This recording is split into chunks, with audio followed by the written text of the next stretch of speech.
Heç bu- 10.127 manat Ferzar. 10.127 manat. Allah köməyin olsun. Allah canına değməsin. 10.000 yığıldı. İndi bilmirəm. Özüm əllərimə 11 verəcəm. Kaçtı? 11.180 manat.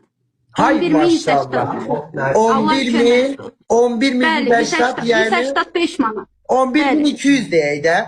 11 Hə. min manat, 11 min manat deyək. Halaldır bu 15 dəqiqədə yığdı. Allah Sen kömək onu etsin. bak mən PK'dan ayırandan sonra bağla yayını qaça get o pulu çıxar şəklini çək at mənə.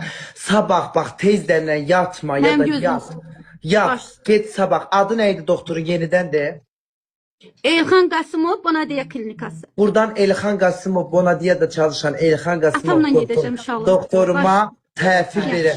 Kart atsın orada.